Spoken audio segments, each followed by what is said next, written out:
My name is Amin, and today I'll be presenting SmartTheme in-memory acceleration of upper layer network I/O protocols. And I will discuss why do we call it SMART and what is a theme. The outline of the presentation is as follows. I'll discuss about the state of house networking in data centers and why we do need new architecture as a SmartTheme. Then I'll explore and the SmartTheme architecture and its proof of concept. Before giving you the performance result, I will walk you through the methodology and what configuration we have used. And finally, I will wrap it up the presentation. So in today's data centers, like in servers, basically, they are comprised of multiple SSD devices, NVMe devices, multiple of accelerators, PCIe attached like GPU, and for sure, NICs. These I/O devices, they are consuming and producing an immense amount of data. There has been a lot of work done here and research how we can expedite and how we can accelerate the communication between these I/O devices and the CPU. Intel DDIO is one of them. Intel DDIO helps provide this opportunity to these I/O devices to directly inject their data to the last level cache, usually L3 that we know. So they are allocating a buffer in the LSC to provide functioning for functions or whatever it is for application is running on the CPU.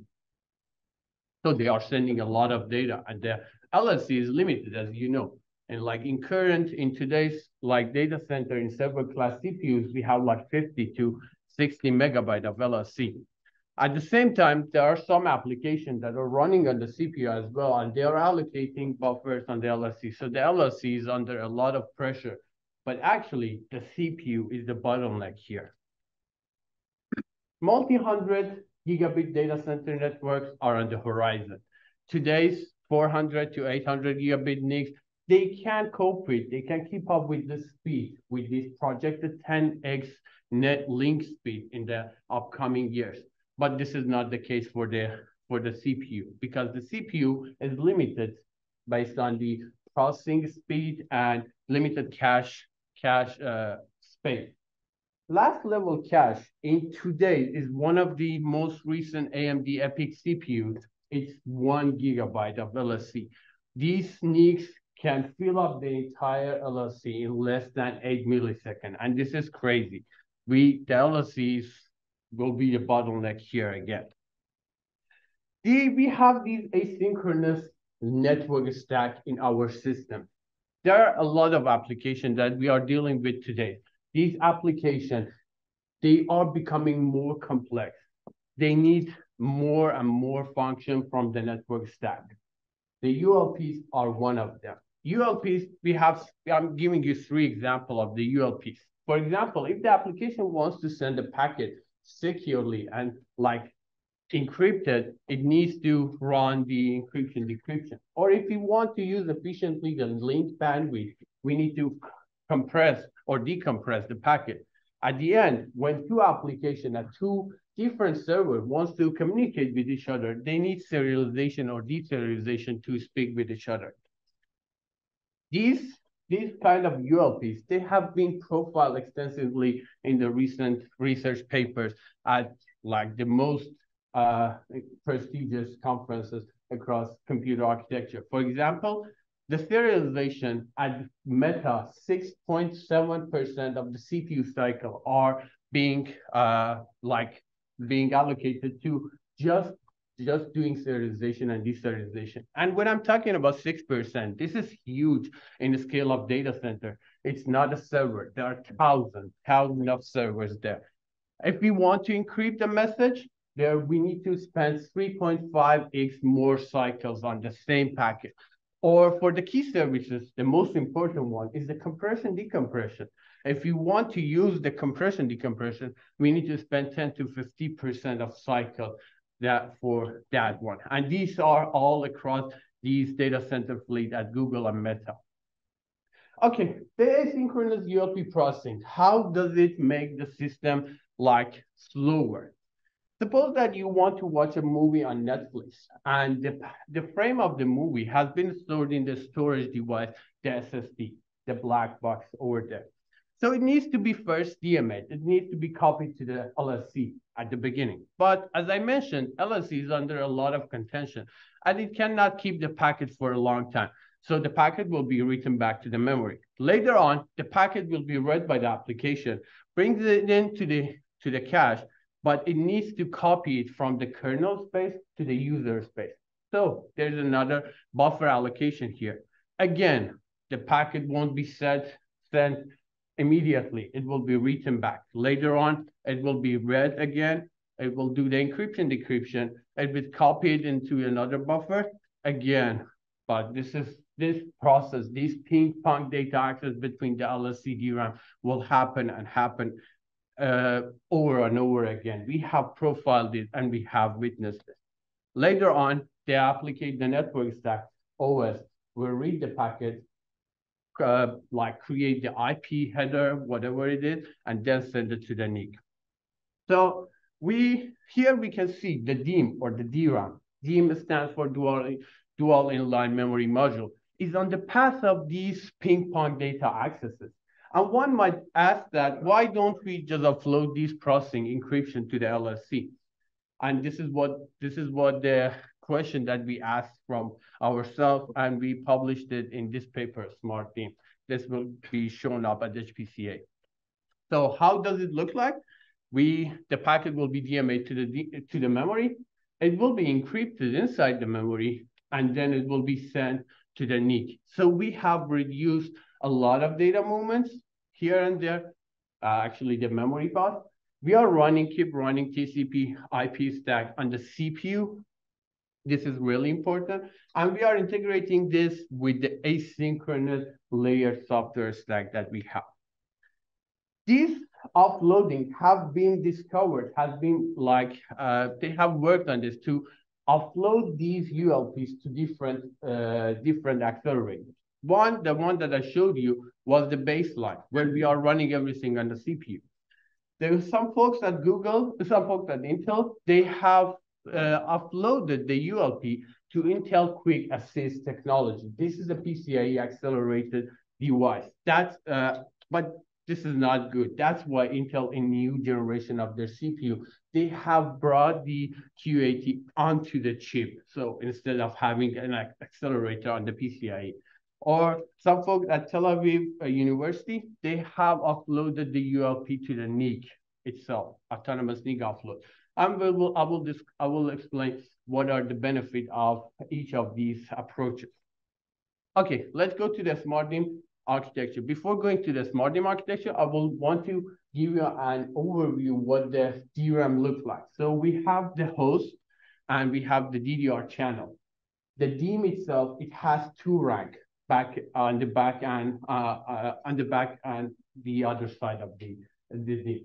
We have DRAM chips, and each chip has multiple banks. On each bank, we have a 2D array of cells. Each of these cells, they have a transistor and capacitor, which stores our 1 and 0 bits there. So if you look at it from a more complicated figure, we have these X8 banks, and we have RCD, which we call it the buffer device of the DIMM, and we are integrating the NIA memory processor inside the buffer device of the DIMM. How does it look like, and what is the offload model? It's like this. We have the source buffer inside the DRAM. The application needs to read it, so we're gonna read the SPAL. But at the same time, we are intercepting the packet and we are feeding it to the DSA. What is the DSA? Domain-specific accelerator, which does the encryption, decryption, compression, decompression, or any kind of offloading super fast and super efficiently. Then the buffer will be copied into destination buffer. But at the same time, we have computed the data and we have stored it back into the scratch pad, which is a temporary storage on the buffer device of the DIMM. Later on, because we do have this contention on the LSC, the debug will be written back. We're gonna intercept it, replace it with what we have in the scratch pad, and we have the computed data on the DRAM. This is the whole architecture of the smart DIMM. Okay, let me talk to you about let's talk about the proof of concept and implementation. We have used AXDIMM. AXDIMM is a near memory processing prototype built by Samsung. There are only a couple of them like around the world, and we do have one of these here at KU. This is DDR4 compatible. They have an FPGA on the buffer device of the DIMM, the one I talked about, and we have different chips over there, 32 GB of the DRAM. How DDR works, we have witnessed that DDR3, DDR4, DDR5, and we will see DDR6 sooner or later. So there are some commands, mostly RAS and CAS commands. We are activating a row, the picture that I showed you earlier, and then from that activated row, that row that we have access, we are choosing a couple of those bits, which is the CAS command. In this picture, we are activating row 1024 in bank 0, and we are accessing column 512 in bank 0. So we have extracted 1 bit from here.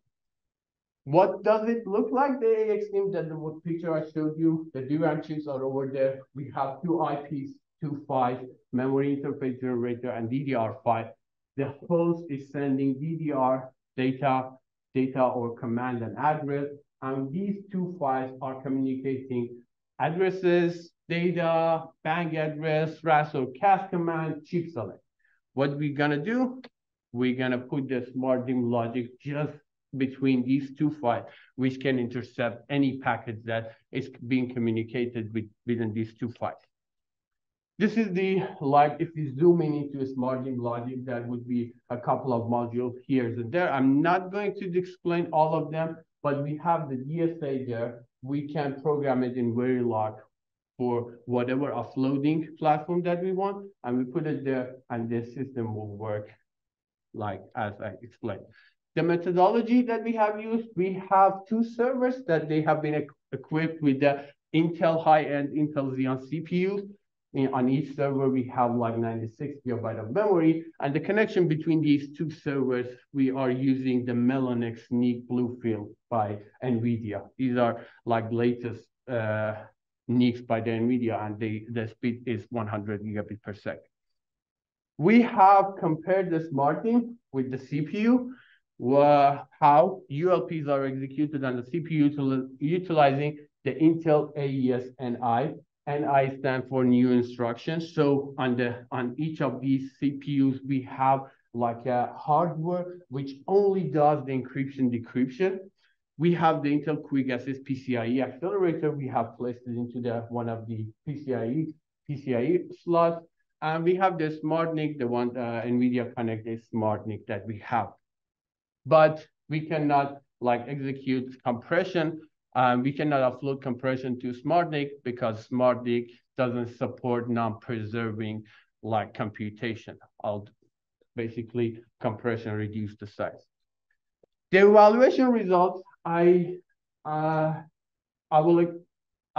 should say, okay, this figure has been normalized to the CPU baseline that we have. As you can see, the CPU utilization has been decreased by 21%, if I'm not wrong, and the memory bandwidth utilization increased by like around 50%. And this is because we are eliminating the data movement between the CPU and the host. This is the AES Accelerator Nginx web server performance. The RPS is much higher. The reason why Intel QuickAssist, the PCIe, performs the worst here because the PCIe interconnect between the host is not efficient for fine-grained message passing. That's for 4 kilobytes, it's not efficient at all. We have run the decompression as well. We can see we achieved higher RPS in the smart DIMM compared to the CPU baseline and the QuickAssist. And here is the compression, the performance isolation for the compression result. To wrap it up, smart DIMM introduced a framework for uploading ULPs to the memory without CPU synchronization overhead. There is an API we have developed, CompCopy, that can be used for ULP offloading and seamlessly integrating with existing software stack. SmartDIMM offers an alternative processing option besides CPU, SmartDIMM, and PCI offload. And this work has been published at HPCA 2024 this year. Thank you so much.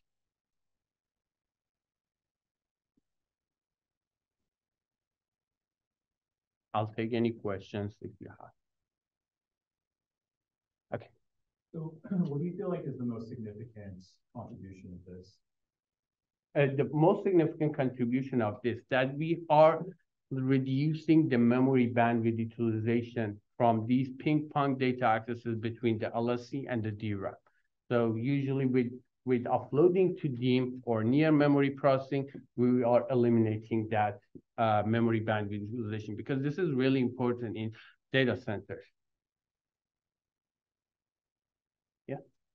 So with the next gen, there's like rumors that eventually Intel and AMD will integrate memory directly on the die. So like the L3 and DRAM will become one in the future. Mm-hmm. And so how do you see that affecting technologies like this? So they have already tried this. We have these HBM high bandwidth memories that they have placed. They are using the 3D stack technology. They are placing the memory on top of the chip. We do have one of these servers here at KU. So usually in data center or hyperscaler, they are using this HBM as a cache. So we do still rely on the DRAM. We have the DRAM because this is it's like we cannot remove DRAM like easily like this. And building CPUs with HBM on top of them, it's really expensive. But yeah, they have tried and they have built these CPUs.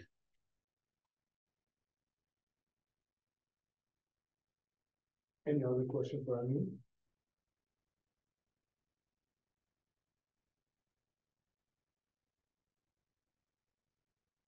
Thank you, Amin. Yeah.